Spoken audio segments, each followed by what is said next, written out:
Okay.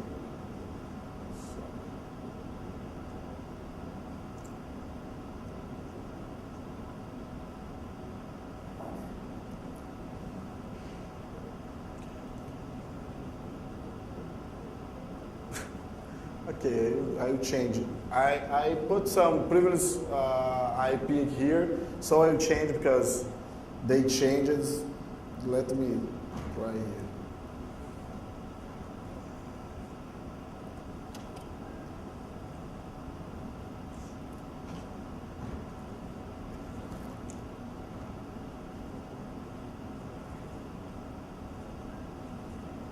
I will reboot this machine, right? So.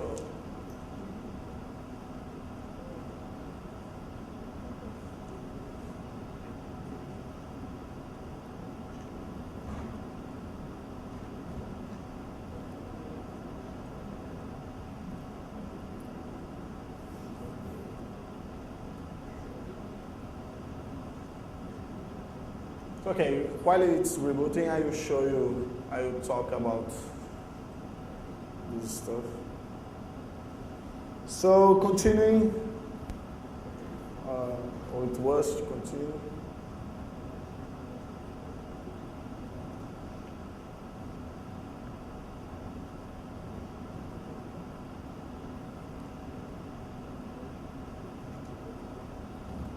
Huh?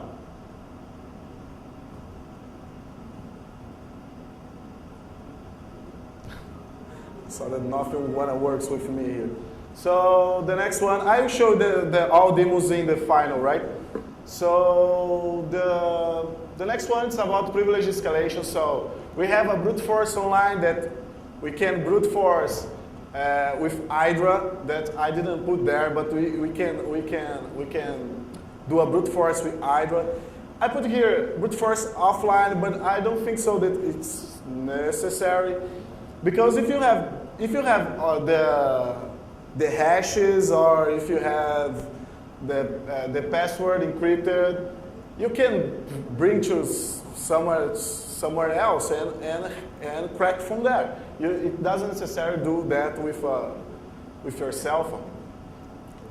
The second thing you can do are poisoning. Yeah, for sure, sniffers. So if you mix that, we can make a man in the middle. That's our second demo. So I will be back to second demo. To maintain the access, we have ACC8 demo, so we can make some reverse connection like less R, the port, 2 points, the host, 2 points, the port, and make some reverse connection. So if you are doing some hacking in some place, in some company inside, you can put there your phone, goes to somewhere else, and connect to the local network through the connection that you did with SSE8. So it's a great thing. You can do it with a Netcat, S-Tunnel, all are installed for iPhone, you know. We have here something interesting. So have someone ever seen that? It's a new on, I think so. It's an operation system did for pentest to pocket device, you know. It's running in ARM processor, so you have basically all that you have in a backtrack, you have there. I don't know if it really exists, because I try contact to the guys that do that. I never get response. So if somebody could get that, please send me an email. So what else? I just showed all, not all, but last one, pen test steps, all the pen test steps you can do with your phone. So what else? The first thing that we note when we're talking about hacking with a cell phone or any get, it's the connection. We have wireless connection. Everybody wants to crack it. Everybody wants to hack it. Everybody wants to map it. So We have here some tools that can make it easier for us. So Barbello, it's for Symbian. It's a Wi-Fi scanner. So if you have a Symbian, you can install Barbello, and if you have GPS in your phone, you can map that. It's just map, right? It doesn't put your phone in promiscuous mode, so you can just map. But it's a great thing, because if you are doing a pen test and you want to map and you don't want to carry your laptop to anywhere, you can just take your phone and start mapping, right? We have a mobile scanner.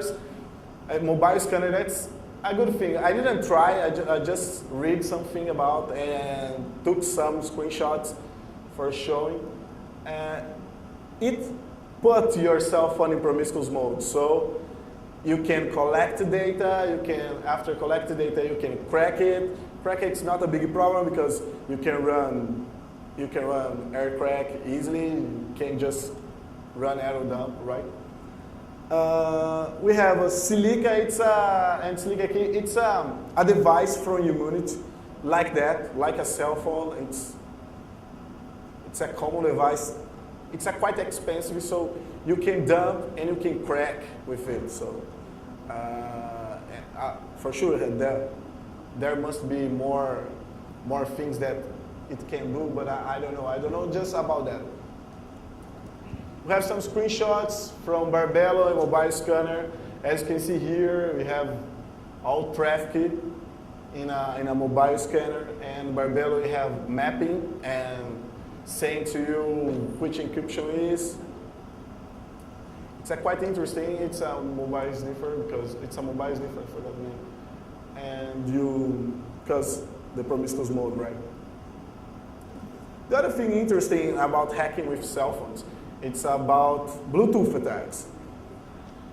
When we are developing things to Bluetooth, the easily for doing that, it's with Java, you know.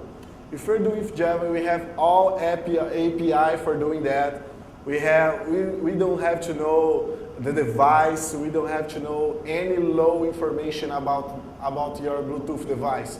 You just can use the Java for that. The other thing interesting, we have here some tools. It's made in Java, so it's portable to Symbian, to Blackberry, to any cell phones that run Java. You can run it. It do BlueSnarf. It exploits Bluebug. It exploits some vulnerability in Motorola. I think that's called Hello Moto bug. I think so. And you can exploit at all. So the other thing about Bluetooth that's interesting, you can use like a bridge, you know. If you can hack some cell phones, we are talking about here hacking cell phones from cell phones. So if you can hack some cell phones that are connected to a network with a Wi-Fi, we can make a bridge to a local network. So you got your cell phone and you hack another cell phone, and this cell phone we're connected to a local wireless. So you can get information from this wireless connection. It's quite interesting because you don't have to enter in the company. It's scary to see how many people let the Bluetooth enable. Even they never use that, but people, it's used to let the Bluetooth enable. And with that, we can do our attacks. So here's some screenshots from Bluebird and I forgot the name, BT browser, you know. You can, in BT browser, you have